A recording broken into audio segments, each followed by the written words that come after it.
your most successful, your most wealthy, your most best self if you waking up at 1 o'clock in the afternoon every day.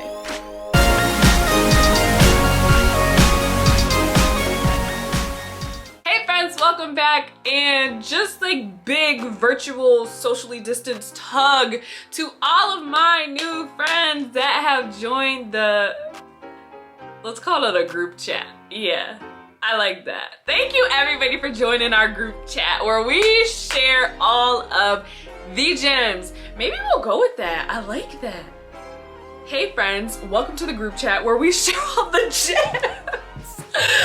I might keep that. Let me know if it's corny though. I think it's funny. Anyways, today's video, obviously you know why we're here, because you've seen the title, and a lot of y'all need this video. Remember, I'm just the messenger, but a lot of y'all need this video because I know quarantine kind of put us in a funk, but you can't be your most successful, your most wealthy, your most best self if you waking up at 1 o'clock in the afternoon every day. No. So I want to be able to help you with becoming a morning person. And I've always been a morning person. I'm always up before the sun. I just love being up early in the morning, and I love being up early because of a few reasons. One, you just feel like an accomplished child of God when you wake up early in the mornings and you get your stuff done and out the way. It's a really good feeling. Like if you're a morning person and you know what I'm talking about, you really feel established when you wake up early, like before the sun comes up, and you just out here getting stuff done while people are still asleep. It just feels good. And then also when you're up early in the morning doing things, there's just less people in your way. Like if you have kids, those little hoodlums are in the bed. Like my dog, he does not wake up as early as I do. Like if you go to the gym is empty. There's nobody in your way. There's nobody bothering you. So it's amazing. And you just get more done early and have more time later in the day for free time. So I personally love mornings, honestly, truly. And I'm gonna try and help you guys grow to love mornings. Now, I'm gonna be realistic with you, and maybe even I'll get a actual morning routine posted of what it looks like for me, but I just like to be realistic. No, I do not wake up at 4, 4:30, 5, or even 5:30 in the morning. That is pushing it. That's not realistic for me. I usually get up when my body wakes me up, and typically my body wakes me up around like 7 a.m. 8 a.m. at the latest. Honestly, like sleeping past 8 a.m. is late for me, and then I start to feel really groggy after that because I'm used to being up early. If I want to get up before that, then I'll set an alarm, but like usually I wake up about 7 a.m. Being a morning person though, it doesn't just come to you. Obviously, like a lot of us during quarantine got used to kind of staying up later, watching a lot of Netflix at night and sleeping in all hours of the next day. And we kind of fell into that routine because there was nothing for us to do. And that's okay. That's okay. It happened to a lot of us, and I really want to help you get out of that funk so that you can be more productive, so that you can stop crushing these goals that you are supposed to be doing. So let's get into these tips. Honestly, being a morning person really starts the day before. Having a productive morning really actually requires planning, and I don't mean like rigorous, like detailed planning. I just mean you have to mentally prepare the day before that you're gonna be up early the next day, because truthfully, a lot of us like to hit snooze. Like we'll set the alarm and be like, yeah, I'm getting up early, I'm gonna go work out, I'm gonna do yoga, I'm gonna do this, and then we don't do it because we just went right back to sleep. Maybe what you actually have to do is you're gonna have to decide like what time do you want to start mornings at. So if you want to at least be up by 8 a.m. every day, then you're gonna have to realize what time you need to go to sleep to get up at 8 a.m. every day. Because if you know that when you sleep later and later in the evening, you wake up later and later in the day, then trying to go to sleep at 3 a.m. and get up at 8 a.m., it may not work for you. So you may have to be disciplined enough to actually set some boundaries. Now, the best way that I think to set boundaries, a lot of people can do this. I'm not sure how this works for people that have an Android phone. But if you have an iPhone, there is a setting that iPhones came out with, and it is golden. It is called screen screen time. Now, all y'all know about screen time, y'all just ignore it. And it actually helps a lot with controlling how much you use your phone. Now, I have limitations set on my phone to where my screen time is limited from 9 p.m. until 12 p.m. the next day. So that helps me to get off of Instagram, get off of Facebook by 9 p.m. and be able to really start to like wind down the day and actually get stuff done that needs to be done before I go to bed. No, I don't go to bed at 9 p.m. That's like unrealistic for me. But it does help me to start to kind of clock out and unplug from everything else. So it really does help if you start to set your screen time limitations and set a cutoff for when you need to be off of social media, even off of your phone, yes, off of YouTube, by a certain time of night so that you can be able to go and get some rest. Another tip that I've heard a lot of people do, I don't do this one personally, but I'm sure this would help a lot of people. I don't do this one because I put that screen time limits in place to where my phone isn't tempting for me. But if you are just like, you know, you're gonna ignore the screen time notifications, even though like ignoring the screen time notifications, that's why I think they're kind of helpful, because you have to like manually bypass, like it will shut down all your apps and you can't go into them. It'll tell you you've reached your limit, you cannot access this app today, unless you bypass and click ignore limit. Honestly, you can very easily just click ignore limit, but it kind of holds you accountable and you feel bad, like, what was the point of putting this on here if I'm gonna ignore it? Like, honestly, like, granted, you still can do it. iPhone can't keep you out of your phone. It is just in your best interest that you don't ignore it. It's to help you kind of build this boundary that you do start to unplug from this stuff. But if you can't just absolutely do that, then here is another tip, is to start plugging your phone up on a different side of the room or in a totally different room. Like, if you have to do this, then maybe you have to go old-fashioned and get you a nightstand alarm clock, because you won't be able to use your phone. So if you do have to do this, then plugging your phone up in a whole nother room before you go to bed, it really does honestly keep you from picking it up every 5 minutes, because it's literally nowhere near you. So that's another tip that I know some people use, but me personally, I don't use that one. I'm real transparent with y'all. I don't lie to y'all. Like, some people lie just for a video. They just be Googling stuff just to be saying it on YouTube. Now, I'm gonna be real with y'all.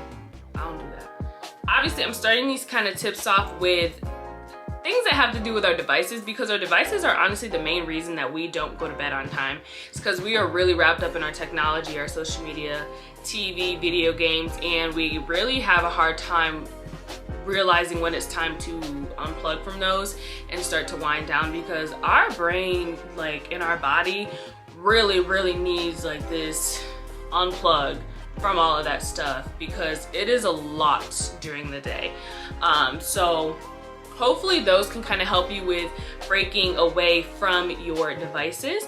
But another tip that's going to help you to become a morning person and less of a night owl is maybe you can try, there are different apps that really kind of help relax the mind, start to flick off the switches and help you go to bed.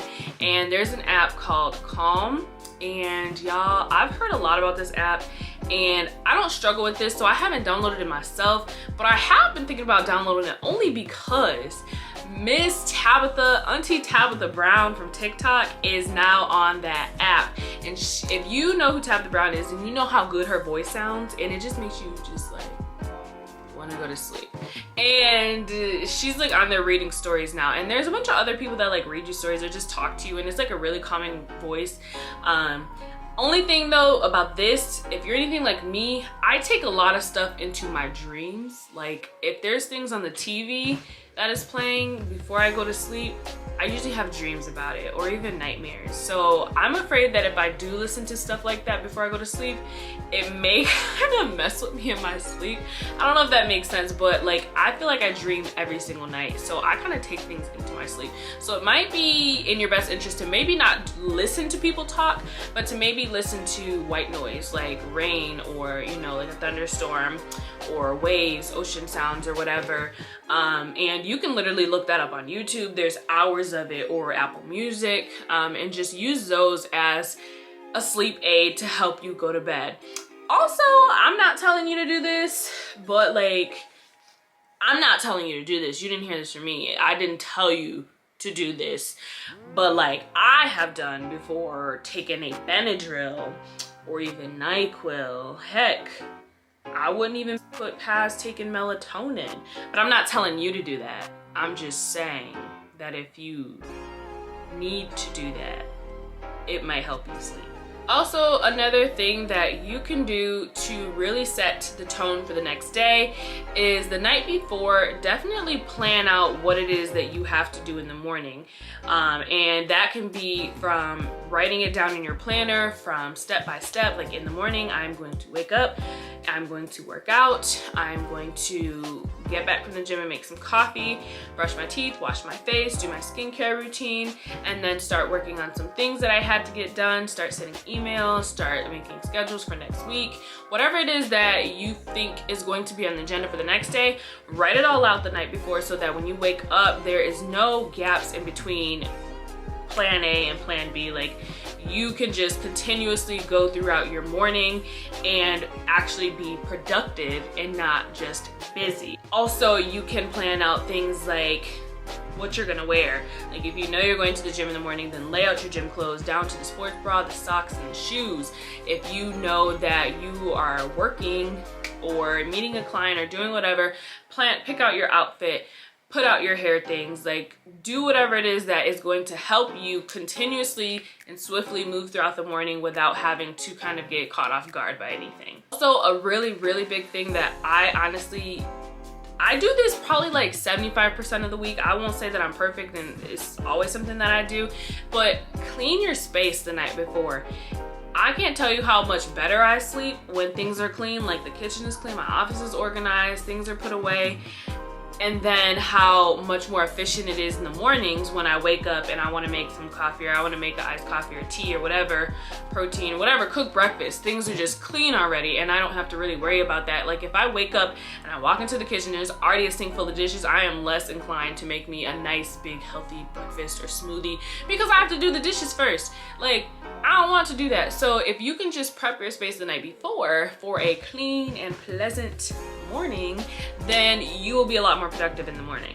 That will definitely be something that you're kind of looking forward to. And that's another thing, is have things to look forward to the next day, and it will really help you want to get up. Like, you remember being a little kid and you know you're going, you know, to the amusement park the next day, and it's like all night you just force yourself to go to sleep because you know the next day you're gonna get to do something really fun and exciting. You kind of have to look at, you know, your productive mornings that are you time as something that's like exciting and to look forward to, I guess.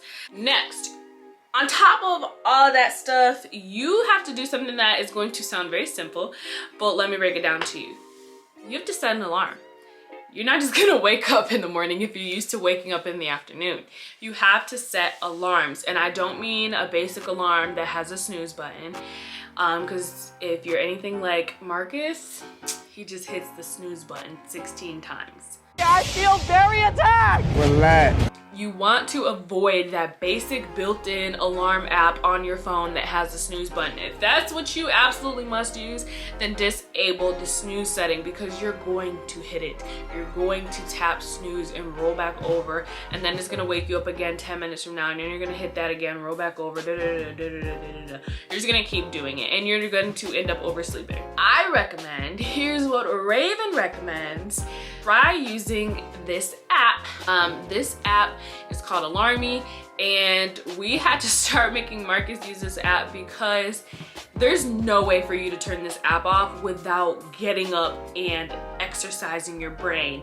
And at that point, you're awake. The app will have you do things like math problems, it'll make you do memory puzzles or games, it will make you take 15 steps before it turns off, or it'll make you get up and go and take a picture of the fridge or something. It will just make you get up and actually have to do something in order for the alarm to go off. The alarm is not going to stop unless you do the task. I promise you, you'll be up after that. So if you are the type of person that you know alarms they don't work for you, then you're going to have to take an extra step and try out something like Alarmy. Doing all this is honestly guaranteed to set you up for a successful and productive morning, which in turn is going to set you up for a successful and productive day to be your best self, your most hardworking self, your most entrepreneur, businesswoman, businessman, boss girl, boss man self, and honestly just start to be able to fully function and have more productive and less busy days. I think once you guys kind of see a morning routine like mine in action, maybe it will help you as well, or maybe you just will live through me, don't matter to me, and hopefully you make the change and you see a little bit of a difference in your mornings, or you at least strive to take steps towards becoming a morning person. Either way, I love you, I believe in you, I know that you can do it, I believe in you and all that you do, and I'll see you in the next video.